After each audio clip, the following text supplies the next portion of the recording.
Maraming salamat po sa pagtangkilik ng ating video. Hinihikayat ko po kayong mag-like and subscribe para ma-update kayo sa susunod na nakabanata. Tara at umpisahan na natin. Gugulat na napapigil hininga ang lahat. Isa talaga itong prinsesang may gandang umaangkop sa kanyang titulo. Maging si Ambrose ay namangha kay Heather, kaya hindi rin ito naiwasang tingnan ang prinsesa ng ilang ulit. At pagkatapos ay agad na siyang ngumiti habang sinasabi na, "Huwag kang mag-alala dahil nandito na kami. Hindi ka na masasaktan pa ng kahit na sino." Tumalikod si Ambrose para tingnan si Hidden Dragon at Dixon na kasalukuyang nasa gitna ng isaang duelo. Bam, bam, bam, walang tigil na nag-vibrate ang paligid ng dahil sa tindi ng nagiging laban ng dalawa.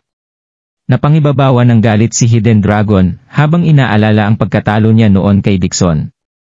Kinakailangan niyang manalo ngayon para makamove on sa nakakahiyang pangyayari na yon. Isang tao na puno ng pride si Hidden Dragon na naging natural sa kanya dahil sa pagiging hari nito ng karagatan na may kakayahang talunin ang sinumang makalaban niya sa ibabaw ng tubig. Pero nanatili pa rin nasa kanyang postura si Dixon sa tulong ng higanteng pating na kanyang sinasakyan. Hindi siya nakaramdam ng kahit na anong banta mula kay Hidden Dragon habang dahan-dahang nagkakaroon ng advantage sa kanilang laban. Hindi alam ng dalawa ang unti-unti nilang paglapit sa isang malaking whirlpool hindi kalauyan sa kanila. "Kuya Dragon!" Hindi mapakali si Ambrose nang makita niya ang whirlpool. Agad siyang sumigaw ng, "Mag-iingat ka, huwag kang masyadong mag-focus sa laban niyong iyan, bumalik ka na rito." Nailigtas na niya ang prinsesa ng Uzumaki clan, kaya hindi na nila kailangan pang alalahanin ang pagtawid sa mapanganib na Ruined Sea. Sa bagay, ilang libong taon na ring pinoprotektahan ng Uzumaki clan ang karagatang ito, kaya magagawa na nilang mahuli ng buhay si Dixon sa tulong ng prinsesang si Heather. Hindi na kailangan pang magaksaya ng lakas ni Hidden Dragon kay Dixon. Pero nang dahil sa galit na kanyang nararamdaman, hindi na pinansin pa ni Hidden Dragon ang mga babala ni Ambrose. Mas lumapit ng lumapit ang dalawa sa whirlpool. At habang nananatiling mabilis sa paglangoy si Dixon sa tulong ng higante niyang pating, isinusugat naman ni Hidden Dragon ang kanyang buhay sa bawat pag-atake na kanyang ginagawa. Bam! At sa huli ay nakakuha na rin si Dixon ng pagkakataon, kaya agad na nitong ginamit ng buong lakas ang kanyang Askewa Breaking Axe sa target. Gumalaw si Hidden Dragon para iwasan ang pag-atake ni Dixon, at tuluyan ng nahigop ng higanteng whirlpool sa loob ng isang iglap. "Kuya Dragon! Captain!" Hindi makapaniwala sa kanilang nakita sina Ambrose, Ira, at ang mga kasama nilang pirata. Marami sa mga pirata ang nasaktan sa kanilang nakita, agad na nagsiyak ang mga ito. "Patay na ang ating kapitan." Nakaramdam sina Ambrose at Ira ng matalas na sakit sa kanilang mga dibdib. Sino nga ba ang mag-aakala na matatalo ang lalaking namumuno sa karagatan ng isang katulad ni Dixon? Nahigop ng whirlpool ang buo nitong katawan, hindi na ito makikita pa ng kahit na sino kailanman. Tagumpay namang tumawa si Dixon sa likuran ng higante niyang pating. "Ito ang mapapala ng mga talunang naglalakas loob na humamon sa akin." At pagkatapos ay biglang tumama ang tingin ni Dixon kay Ambrose bago ito kindatan at sabihin, "Maganda ang mood ko ngayon, bata, kaya hahayaan kitang mabuhay sa pagkakataong ito. Hanggang sa muli nating pagkikita." Hindi na hinintay pa ni Dixon ang magiging reaksyon ni na Ambrose, agad na itong umalis sakay ng higante niyang pating. Natural na walang awa sa kahit na sino si Dixon, kaya siguradong hindi nito pakakawalan si Ambrose sa mga pangkaraniwang pagkakataon. Pero humina na ng husto ang kanyang internal energy pagkatapos ng kanilang laban ilang araw na ang nakalilipas, lalo pa itong na-drain noong maglaban sila ngayon ni Hidden Dragon. Gamit ni Ambrose ang Tyrant Hammer, kaya alam nito na isa si Ambrose sa matitindi niyang mga kalaban. Ito ang dahilan kung bakit nagdesisyon si Dixon na lumayo. Isinara ng husto ni Ambrose ang kanyang mga kamao habang nakatitig sa direksyon kung saan tumaka si Dixon. Wala na siyang nakita kundi kulay pula habang sumisigaw ang bawal cell sa kanyang katawan na habulin si Dixon at patayin ito sa lalong madaling panahon.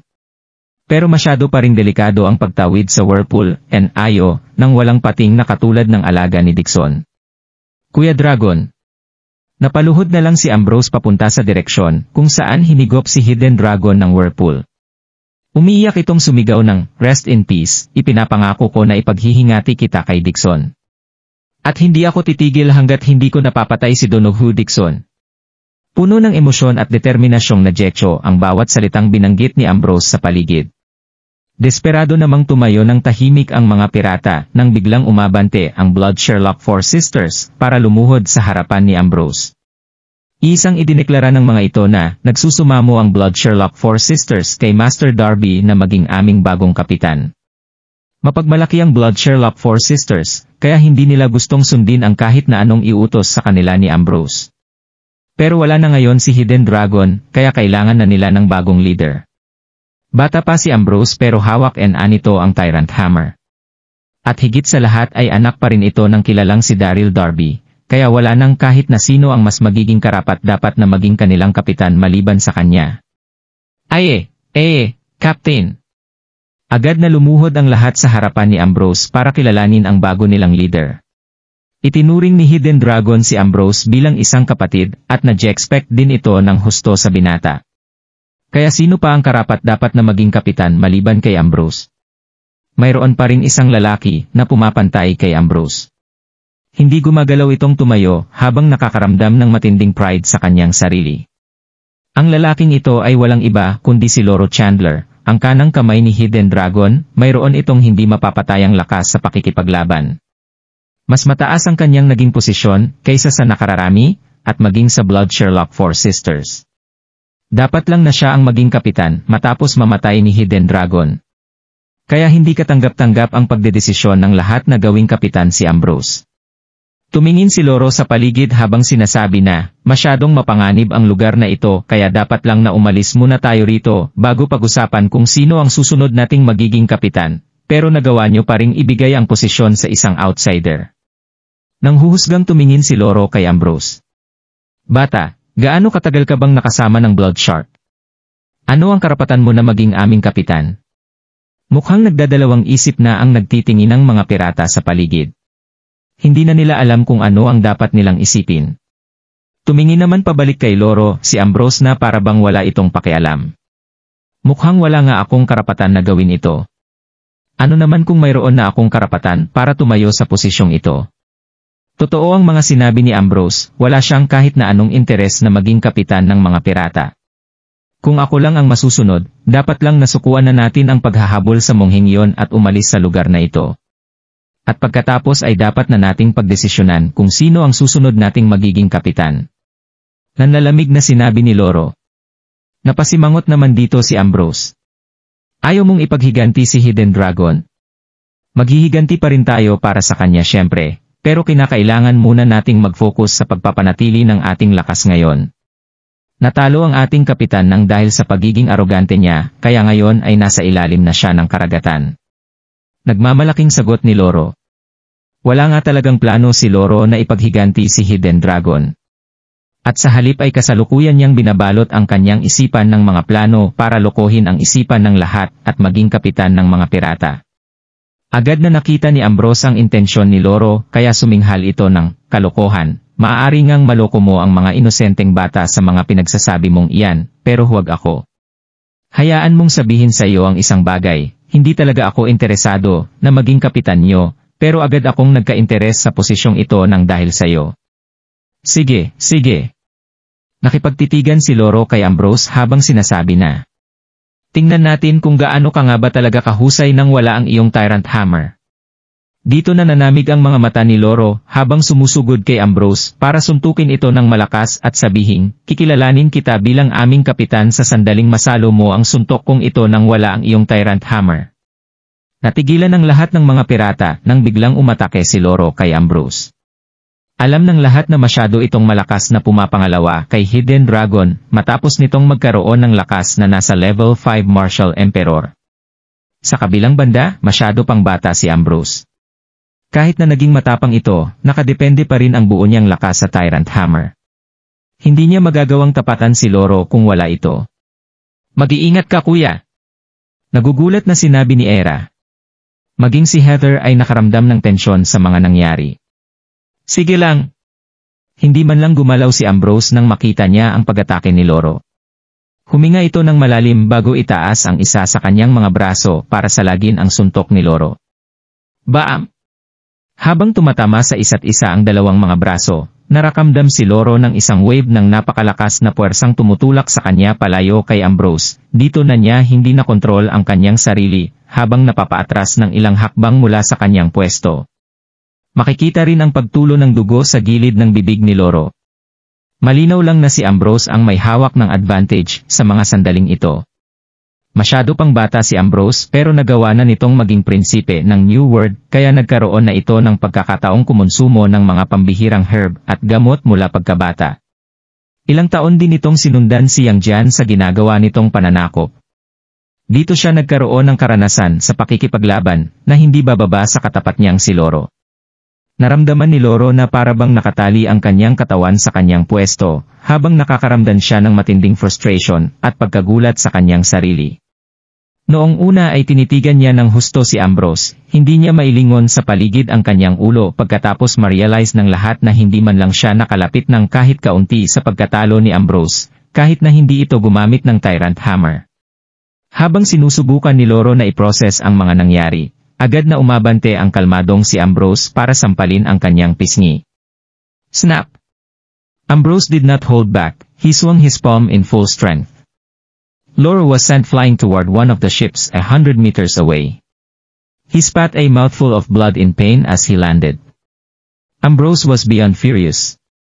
Hidden Dragon had always treated Loro well, but the moment he died, Loro immediately plotted to take over his place as the captain instead of trying to avenge his death. Ungrateful men like him were disposable. At best the entire fleet was shaken as they witnessed the fight. They had been right about Ambrose, he was worthy of being their captain. Slap! Hindi na nagpigil sa kanyang sarili si Ambrose, buong lakas nitong ginamit ang kanyang palad. Agad namang lumipad papunta sa isang barkong may ilang daang metro ang layo si Loro. Dumura ito ng sariwang dugo habang bumabagsak sa deck ng barko. Matindi ang nararamdamang galit ni Ambrose sa mga sandaling ito. Naging maganda ang trato ni Hidden Dragon kay Loro pero agad na gumawa ng paraan si Loro para maging kapalit ni Hidden Dragon noong mamatay ang kanilang kapitan sa isang laban imbes na ipaghiganti ang pagkamata nito. Dapat lang na itapon sa malayo ang mga taong kagaya nito. Nanginig sa sobrang gulat ang buong fleet habang pinapanood ang nangyayaring laban. Tama nga sila kay Ambrose. Karapat dapat talaga ito nakilalanin bilang kanilang kapitan. Walang emosyong ginamit ni Ambrose ang Tyrant Hammer na kanyang hawak habang papalapit kay Loro. Isa kang walang utang na loob at taksil na tao, kaya mas maigi kung mananatili kang kanang kamay ni Kuya Hidden Dragon sa kabilang buhay. Natatakot na tumulo ang pawis ni Loro habang nararamdaman ang walang awang aura na nagmumula kay Ambrose. Agad na nawala ang ipinakita niyang pagkaarogante sa lahat kanina habang lumuluhod at nagmamakaawa kay Ambrose. Patawarin mo po ako, Captain, sa ginawa kong pagsuway sa inyong kagustuhan. Nagmamakaawa po ako sa inyo, bigyan niyo pa po ako ng isa pang pagkakataon. Desperadong humiling si Loro na maibalik ang mga lumipas na oras. Inakala ni Loro nang makukuha niya na ang pagkakataong ito para maging lider ng mga pirata, pero mukhang mali ang kanyang naging desisyon. Hindi niya inakala na magiging kamatayan ang kapalit nito para sa kanya. Huminga naman ng malalim si Ambrose, sige, bibigyan kita ng isa pang pagkakataon. Sana lang ay natuto ka na sa mga nangyari dahil hindi na kita patatawarin pang muli sa susunod. Sa totoo lang ay gusto na talagang patayin ni Ambrose si Loro sa mga sandaling yon. Pero katutungtong-tungtong niya lang din sa posisyon ng kapitan ng Blood Sharks Pirates na kasalukuyan ding nasa gitna ng Ruined Sea. Walang tigil na nag-aabang ang panganib sa kanilang paligid kaya kinakailangan niya ang tulong ng lahat para makalabas dito ng buhay. Ito ang naging dahilan kung bakit hindi naging maganda para sa kanya ang pagpatay sa isa sa mga pinamahuhusay na mandirigma ng mga piratang ito, kaya agad na napagdesisyonan ni Ambrose na buhayin si Loro habang umaasa na pagsisisihan nito ang kanyang mga ginawa na magiging susi sa kanyang pagbabago. Phew! Malinaw na nakahinga na rin ng maluwag si Loro habang pinupunasan ang pawis sa kanyang noo. At pagkatapos ay agad nitong sinabi na, maraming salamat po sa pagpapatawad na ibinigay niyo sa akin, Kapitan. Tumayo si Loro at umatras papunta sa grupo ng mga pirata nang walang sinasabi na kahit ano. Tumingin naman si Ambrose sa kanyang paligid at nagutos ng, magpahinga na tayo at maghanda sa pagpasok sa loobang bahagi ng Ruined Sea. Sigurado si Ambrose na may tsansa pa ring mabuhay si Hidden Dragon kahit na nagawa itong mahigop ng higanteng whirlpool kanina. Kaya nagdesisyon siyang pumunta sa loobang bahagi ng Ruined Sea. Captain! Isang sagot ng Blood Sherlock Four Sisters at ng mga kasama nilang pirata. Kagalang-galang na sir. Nagmamadaling lumapit si Heather kay Ambrose. Naging mahinhin ang tono ng kanyang pananalita habang seryosong sinasabi na, papunta po ba kayo sa Ruins Sea? Dito ko po ginugol ang aking buhay mula pagkabata kaya maituturo ko po sa inyo ang daan papasok dito. Nasurpresa naman si Ambrose nang marinig niya yon, agad niyang hinawakan ang kamay ni Heather sa sobrang tuwa. Maraming salamat. Nagkaroong ng kulay pink na kulay ang mga kaakit-akit na bahagi ng mukha ni Heather nang hawakan ni Ambrose ang kanyang kamay. Inisip nito na tanggalin ang kanyang kamay pero nahihiya siyang gawin ito. At sa wakas ay na-realize na rin ni Ambrose ang kanyang ginawa at na-awkward na tinaggal ang kanyang mga kamay sa mga kamay ni Heather. Pasensya ka na. Utusan ko ang aking mga tauhan na maghanda ng isang kabin para sa iyo. Dapat lang na magpahinga ka na ngayon. Sumangayon naman dito si Heather at agad na nagpunta sa kanyang cabin. Sa loob ng isang iglap ay nawala sa diwa ang isip ni Ambrose habang naglalakad palayo si Heather. Mula pagkabata ay inisip niya na ang kanyang ina, ang tita niyang si Yvette, at ang kapatid niyan si Ira lang ang pinakamagandang mga babae sa buong mundo. Hindi niya inasahan na makakita siya ng ganito kagandang babae sa gitna ng kanyang paglalakbay. P50. Natuwa naman si Ira sa ipinakitang itsura ng kanyang kapatid. Umamin ka na kung gusto mo talaga siya, kuya. Dahil kung hindi ay pagsisisihan mo ito ng husto sa sandaling bumalik na siya sa kanilang angkan. Isang matalinong babae talaga si Ira, kaya ilang saglit lang ang kanyang kinailangan para malaman ang pagkagusto ng kanyang kapatid kay Heather. Kapatid siya nito kaya dapat lang nasuportahan niya si Ambrose sa ganitong mga bagay. Hay, hindi kaya, namumulang bulong ni Ambrose. Hindi na nawala sa isipan ni Ambrose ang maganda at eleganteng katawan ni Heather, hindi niya napigilang kiligin deot. At sa wakas ay ngumiti na rin si Ira matapos nitong mapagdesisyonan na iwanang mag-isa ang kanyang kuya sa isang bahagi ng pampang sa Mid-SKY City ng Middle Terra na may ilang milya ang layo mula sa kinaroroonan ni na Ambrose, isang lalaki na nagngangalang Daryl Darby ang walang malay na nakahiga sa ibabaw ng buhangin habang basang-basa sa tubig ang buo nitong katawan. Itinulak siya kanina sa bundok bago tuluyang bumagsak sa ilog. At pagkatapos ay dinala naman siya ng ilang kilometro palayo ng malakas nitong agos. Hindi alam ni Daryl kung gaano katagal siyang nawalan ng malay, habang nararamdaman na parabang nakakulong siya sa isang mahabang pananigip bago tuluyang magkamalay at magising sa gilid ng pampang. Sa kasamaang palad ay walang natira na kahit ano sa kanya maliban sa sakit ng ulo na kanyang naramdaman. Nakita ni Daryl ang makapal na kakahuyan sa kanyang paligid noong imulat niya ang kanyang mga mata. Nakita niya rin ang isang ilog na may malakas na agos sa kanyang harapan. Buwisit! Hayop talaga ang Xiangju na yon, hindi man lang niya pinigilan ang kanyang sarili na patayin si Daryl. Sinubukan ni Daryl na tumayo pero agad niyang na-realize na nasimot ang internal energy sa kanyang katawan. At higit sa lahat ay hindi na maramdaman pa ni Daryl ang kanyang energy field ng kahit na kaunti. Parang isang kidlat na tumama ang realization na ito kay Daryl habang nakakaramdam ng matinding pananakit ng kanyang tiyan. Buwisit, ilang minuto ang kinakailangang lumipas bago bumalik ang isipan ni Daryl sa realidad, dito na rin siya nagkamalay sa kasalukuyang sitwasyon sa kanyang paligid.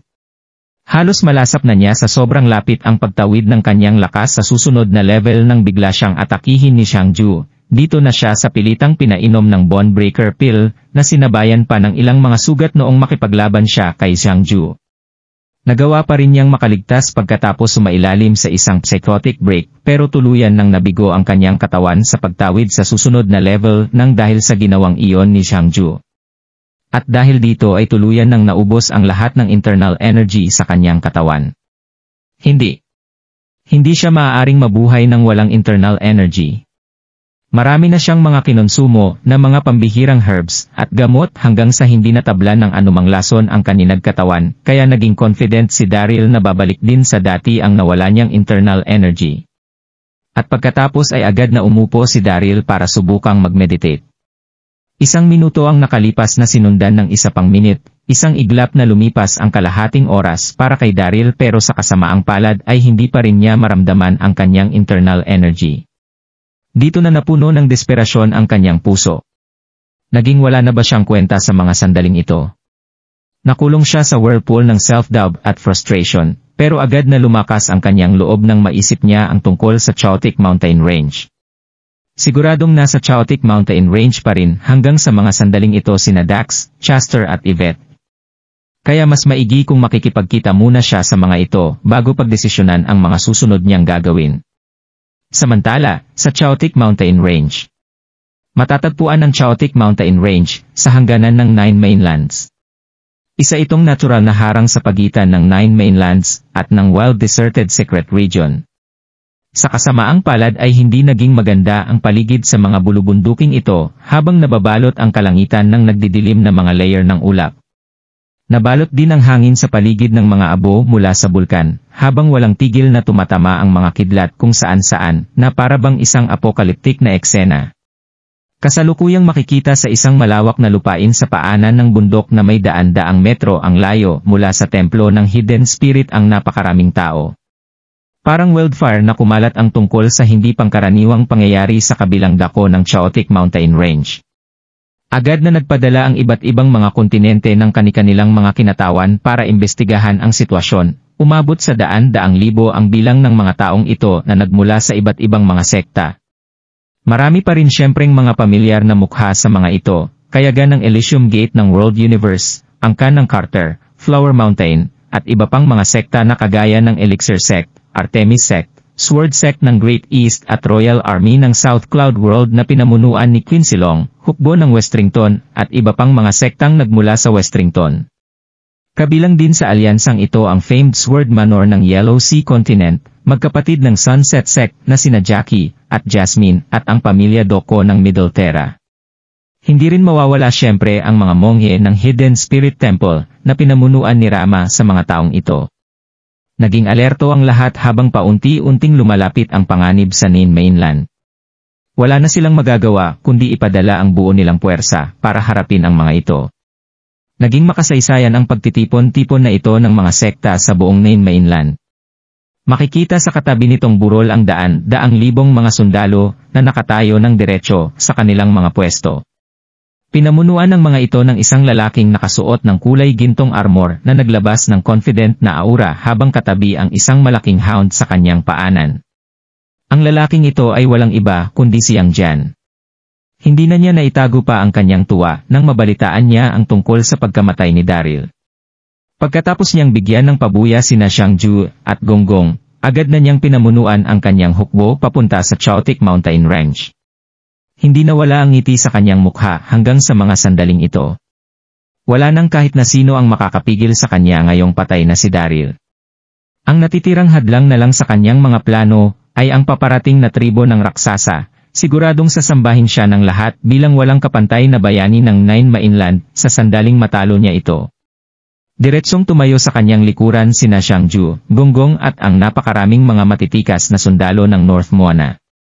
Nagsuot naman si Gonggong ng isang mahabang dress na nagpakita sa magandang korte ng kanyang katawan habang nakakasilaw na nagliliwanag ang buo niyang katawan sa sobrang kagandahan. Pero hindi pa rin ito naitago ang pighati sa nakakunot niyang noo. Hindi na niya maalis sa kanya ang guilt na kanyang naramdaman noong atakihin niya si Daryl para kay Xiangju. Kahit na nagawa niyang pigilan ang kanyang lakas at hindi gumamit ng internal energy, alam niya pa rin na hindi makakaligtas si Daryl sa pagkahulog nito sa mataas na bangin. At sa kasamaang palad ay dadalhin niya ang pasakit na ito hanggang sa kanyang kamatayan. Kung nagustuhan mo ang mga ganitong video, huwag mong kalimutan mag-like and subscribe. Panoorin mo na rin ang mga naunang kabanata para lalong maubos ang oras mo.